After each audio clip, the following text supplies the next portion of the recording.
जय मसीह की। मसीह से मोहब्बत करने वाले मेरे तमाम मसीह भाइयों और बहनों, और वे भी जो मसीह को नहीं जानते हैं, लेकिन मसीह की सामर्थ, मसीह की चंगाई, मसीह का नाम उन सब पर भी कामयाब होता है। क्योंकि हम ऐसे बहुत से भाइयों बहनों के लिए प्रार्थना करते हैं, ऐसे लोगों के लिए प्रार्थना करते हैं जो मसीह को नहीं जानते हैं, और मसीह उनके जीवन में चंगाई देता है, उनको सामर्थ्य देता है। क्योंकि मसीह जिंदा परमेश्वर है। वो सोना तो दूर, ऊँघता तक नहीं है, और वो हर किसी के लिए इस धरती पर आया था, ना कि ईसाइयों के लिए, मसीहों के लिए। उसने हर उस गुनहगार के लिए अपना लहू बहाया, हर उस गुनहगार व्यक्ति के लिए अपना लहू बहाया जिसको सलीब की सजा मिलनी थी, जिसने गुनाह किया था। वो परमेश्वर हमसे कुछ भी नहीं चाहता। वो परमेश्वर हमसे बहुत बेहताशा मोहब्बत करता है, बहुत हमसे इतनी बेहताशा मोहब्बत करता है कि उसे इस धरती पर आकर के अपने पिता की आज्ञाओं को पूरा किया। वो चाहता तो हजारों स्वर्गदूत की फौज एक सेकंड में मंगा सकता था। वो चाहता जो उसके ऊपर थूक रहे थे, जो उसके बाल नोच रहे थे, जो उसके कपड़े फाड़ रहे थे, उन सबको सबक सिखा सकता था। लेकिन वो जीवन बचाने आया था, जीवन लेने नहीं आया था। मैं आपको बता दूं, दुनिया में इतने लोग आए, कोई किसी को हराने के लिए आया, कोई किसी को मार करके जीतने के लिए आया, लेकिन मेरा मसीहा इस धरती पर आया, उसने जीवन बचाया, अपना लहू बहाया और जीवन बचाया। मैं आपको बता दूं, उन 5 कुंवारियों की तरह आपको तैयार रहना है जिनकी कुप्पियों में तेल भरा हुआ था। क्योंकि खुदावंद यीशु मसीह का आगमन बहुत निकट है। खुदावंद यीशु मसीह किसी भी पल इस धरती पर कदम रख सकते हैं, और उसका एक एक वचन, एक एक वायदा हम पृथ्वी पे रहने वालों के लिए पूरा होता है। उसने कहा था हमसे जाने के समय कि मैं अपने पिता के घर जा रहा हूँ तुम्हारे लिए घर बनाने के लिए। मेरे अजीजों, मेरे दोस्तों, मेरे भाइयों, आज इस धरती पर घर बनाने की इतनी होड़ लगी हुई है। हर कोई चाहता है कि उसका 3 बेडरूम फ्लैट हो, 4 बेडरूम फ्लैट हो, अच्छी गाड़ी हो, एसी लगा हो। प्रभु यीशु ने अपने आप को गौशाला में जन्म लेकर के दिखा दिया कि इंसान का कहीं भी जन्म लेना ये मायने नहीं रखता। इंसान के धरती पर आने के बाद क्या कर्म करे ये मायने रखता है।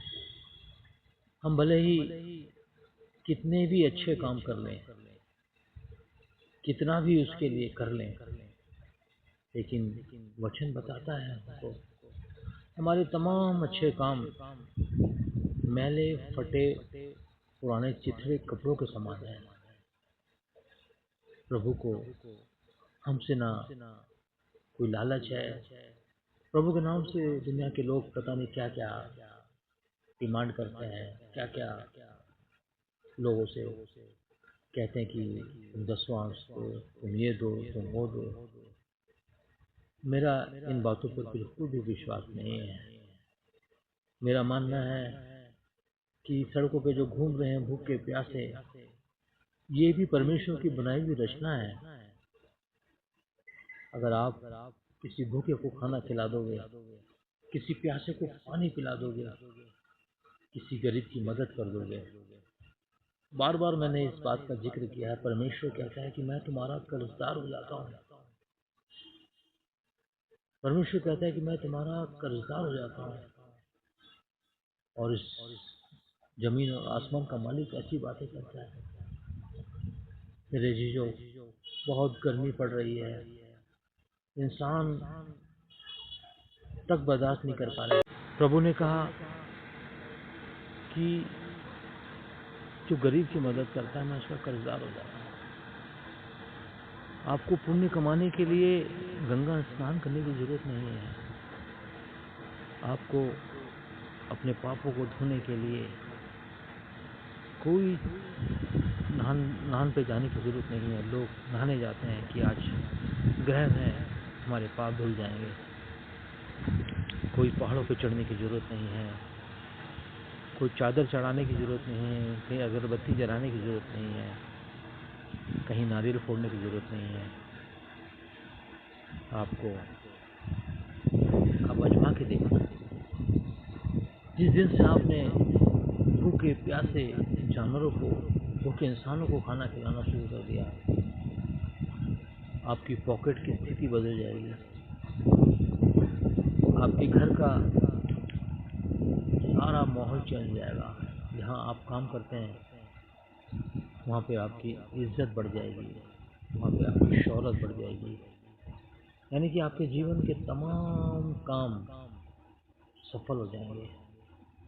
आप बहुत किस्मत वाले होंगे। इसलिए मेरी आपसे नर्म प्रार्थना है, सड़क पे घूमने वाले, कितनी गर्मी है, आप 4 कदम पैदल नहीं चल सकते बिना जूते के। वो बेचारे भूखे प्यासे, पानी नहीं मिल रहा, खाना नहीं मिल रहा, गरम सड़क धक्के खा रहे हैं, इधर भाग रहे हैं, उधर भाग रहे हैं। कहीं 2 रोटी मिल जाए, कहीं टुकड़ा मिल जाए। जिस दिन से आपने उनको खाना खिलाना शुरू कर दिया ना, आपके जीवन की सारी समस्याएं समाप्त हो जाएंगी। आपकी पॉकेट की स्थिति बदल जाएगी। आप आजमा के देखिए। मैं ये नहीं कहता कि मुझे 10 मांस दो, मुझे आपके एक भी पैसे की जरूरत नहीं है। मैं कहता हूँ कि आप परमेश्वर के लिए खर्च हो, भूखों के लिए खर्च हो, बेसहाराओं की भी मदद करो। परमेश्वर कहता है तुम बेसहारा हो तो किसी का सहारा बनो, तुमको तो अपने आप ही सहारा मिल जाएगा। एक बार विश्वास करके मेरी बातों पर गहन बातों पर चल के देखिए, ना आपका माहौल बदल जाए, ना आपकी परिस्थिति बदल जाए। मुझे कहना, प्रभु आपके साथ हो, भाई आज्ञाराम के साथ हो, बहन पूनम के साथ हो, सनोवर के साथ हो, रवि के साथ हो, भाई शिवाजी के साथ हो, और जितने भी लोग मेरे संपर्क में, उन सबसे क्षमा चाहता हूँ। मैं आप सबका नाम नहीं ले सकता, लेकिन प्रभु आप सबके जीवन में अपनी आशीषों को उंडेल दे नहीं, उंडेल दे। उंडेलने का मतलब होता है कि भरपूर तरीके से आपको दे दे। प्रभु आपके साथ हो। मेरी बातों में अगर आपको कोई बुरा लगा हो तो क्षमा कर देना। प्रभु आपके साथ हो। जय मसीह की।